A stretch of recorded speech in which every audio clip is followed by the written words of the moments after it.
नमस्कार,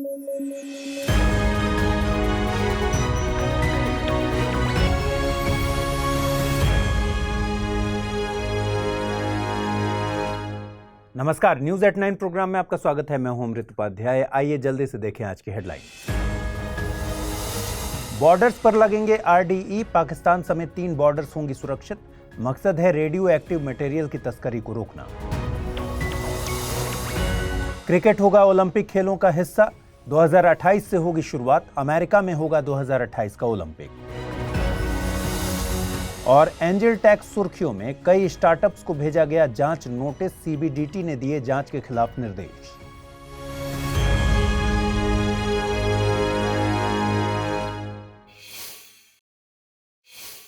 आइए खबरों की शुरुआत करें। आप अपने जीवन में शॉपिंग मॉल तो जरूर गए होंगे। अगर आपने गौर किया होगा तो आपने देखा होगा कि मॉल की दुकानों में हर सामान में एक टैग लगा होता है और दुकान के एग्जिट पॉइंट पर एक सेंसर लगा होता है।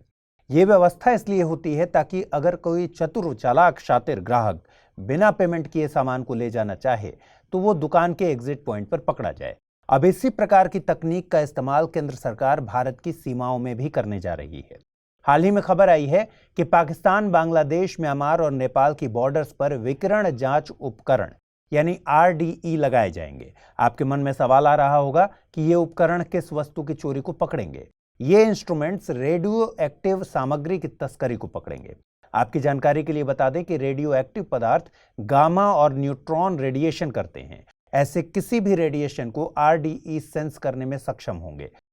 रेडियो एक्टिव सामग्री की कोई भी तस्करी भारत की सुरक्षा एजेंसियों के लिए एक बड़ी चुनौती हो सकती है। सरकार को आशंका है कि ऐसी रेडियो एक्टिव सामग्री से अवैध परमाणु उपकरण बनाया जा सकता है या इसका इस्तेमाल रेडियोलॉजिकल फैलाव उपकरण बनाने के लिए भी किया जा सकता है। ये आरडीई पाकिस्तान बॉर्डर के अटारी, बांग्लादेश बॉर्डर के पेट्रोपोल, अगरतला, डावकी और सुतारकांडी, नेपाल बॉर्डर पर रक्सौल और जोगबनी और म्यांमार बॉर्डर के मोरे की चेकपोस्ट पर लगाए जाएंगे। कुल मिलाकर भारत की सीमाओं पर 8 लैंड क्रॉसिंग पॉइंट्स पर आरडीई लगाए जाएंगे। क्रिकेट के प्रशंसकों के लिए एक बहुत ही अच्छी खबर आई है। आने वाले कुछ सालों में आप अपने चहेते क्रिकेट प्लेयर्स को ओलंपिक मेडल पहनते हुए देख पाएंगे, क्योंकि अब क्रिकेट भी ओलंपिक खेलों का हिस्सा होगा। दरअसल हाल ही में मुंबई में अंतर्राष्ट्रीय ओलंपिक समिति की कार्यकारी बोर्ड की एक बैठक हुई थी। जानकारी के लिए बता दें कि आईओसी के अध्यक्ष थॉमस बाख हैं और नीता अंबानी ओलंपिक समिति के सदस्य हैं। आईओसी के नियमों के तहत प्रत्येक होस्ट सिटी अपने यहां प्रचलित खेलों के साथ अन्य खेलों को ओलंपिक में शामिल करने का अनुरोध कर सकता है। इसी बैठक में निर्णय लिया गया कि क्रिकेट भी ओलंपिक खेलों का हिस्सा होगा। ओलंपिक खेलों में शामिल अन्य खेलों के नाम हैं बेसबॉल या सॉफ्टबॉल, फ्लैग फुटबॉल, स्क्वैश और लैक्रोस। 2028 का ओलंपिक अमेरिका के लॉस एंजल्स में खेला जाएगा। हालांकि 2028 के लॉस एंजल्स ओलंपिक के लिए क्रिकेट के T20 फॉर्मेट को मंजूरी मिली है। इसमें मेन और विमेन की 6-6 टीमें हिस्सा लेंगी। ओलंपिक में क्रिकेट इससे पहले केवल एक बार खेला गया है, साल 1900 में पेरिस ओलंपिक में। इसमें इंग्लैंड की क्रिकेट टीम ने फ्रांस को हराया था। कमेंट करके बताइए कि आप किस इंडियन प्लेयर को 2028 के ओलंपिक में इंडियन क्रिकेट टीम के कप्तान के तौर पर देखना चाहते हैं। आगे बढ़ें उससे पहले आप सबके लिए जरूरी सूचना। स्टडी IQIS हिंदी की टीम ने P2I यानी प्रीलिम्स टू इंटरव्यू का नया फाउंडेशन कोर्स शुरू किया है। इस बैच की शुरुआत 23 अक्टूबर 2023 को हो रही है। ये बैच इंग्लिश, हिंदी और इंग्लिश तीनों ही भाषाओं में एक ही समय पर शुरू किया जा रहा है। इस P2I न्यू फाउंडेशन कोर्स में एक नया फीचर ऐड किया गया है। आप इसे 3 कैटेगरी सिल्वर, गोल्ड और प्लेटिनम में खरीद सकते हैं। सिल्वर कैटेगरी में कोर्स की वैधता 18 महीने, गोल्ड में 30 महीने और प्लेटिनम में 42 महीने तक रहेगी। कोर्स में डिस्काउंट हासिल करने के लिए आपको अमृत लाइव कोड का इस्तेमाल करना है। कोर्स के प्राइस 23,999 रुपए से शुरू हो रहे हैं। हाल ही में कई स्टार्टअप्स कंपनी को एंजल टैक्स के लिए जांच नोटिस भेजी जा रही थी। ऐसी नोटिस केंद्रीय प्रत्यक्ष कर बोर्ड द्वारा भेजी जाती है। इस मामले में केंद्रीय प्रत्यक्ष कर बोर्ड यानी सीबीडीटी ने अपने अधिकारियों को निर्देश दिया है कि वे ऐसे स्टार्टअप्स के लिए एंजल टैक्स की जांच न करें जो उद्योग और आंतरिक व्यापार संवर्धन विभाग द्वारा मान्यता प्राप्त हैं। आपको बता दें कि एंजल टैक्स का कॉन्सेप्ट पहली बार 2012 में आया था। आसान भाषा में आप ऐसा समझिए कि एंजल टैक्स तब लगाया जाता है जब कोई गैर सूचीबद्ध कंपनी किसी निवेशक को उसके उचित बाजार मूल्य से अधिक कीमत पर शेयर जारी करती है। मतलब ये निकलता है कि किसी निवेशक से प्राप्त पैसा ऐसी स्टार्टअप्स की आय है और इस आय पर टैक्स लगना चाहिए। भारत में फिलहाल एंजल टैक्स की दर लगभग 30.6% है। गौरतलब है कि पहले यह केवल एक निवासी निवेशक द्वारा किए गए निवेश पर लगाया जाता था। अब सरकार ने इस टैक्स के दायरे में विदेशी निवेशकों को भी शामिल कर लिया है। इसका मतलब है कि अब कोई स्टार्टअप किसी विदेशी निवेशक से धन जुटाता है तो उसे भी अब आय के रूप में गिना जाएगा और ये टैक्सेबल होगा।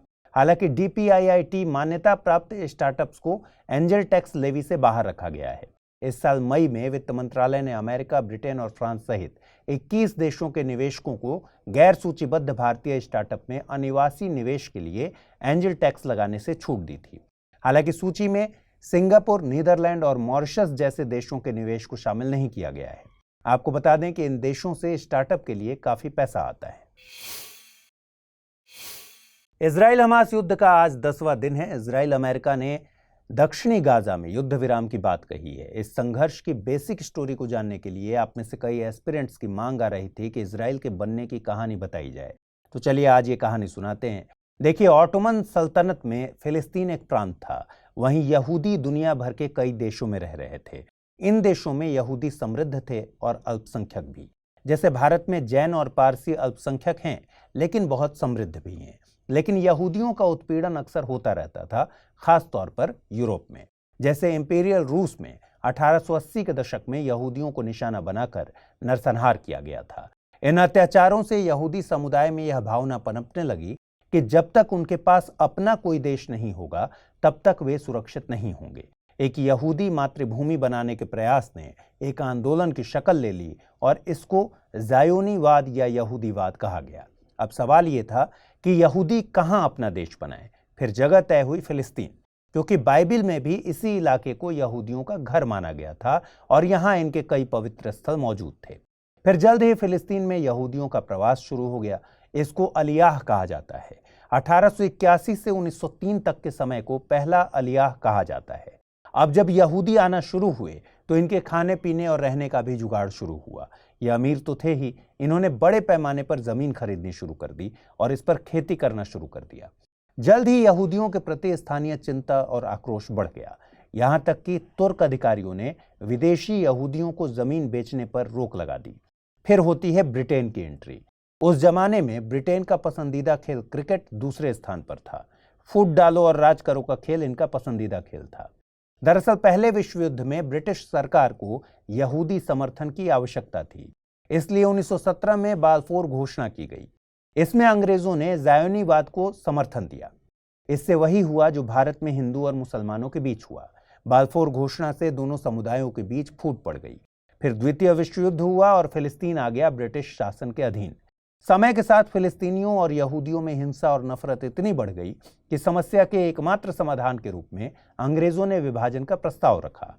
आखिरकार अंग्रेजों ने वही किया जो उन्होंने भारत में विभाजन के समय किया था। समस्या को चरम सीमा तक बढ़ने दिया और फिर पीछे हट गए।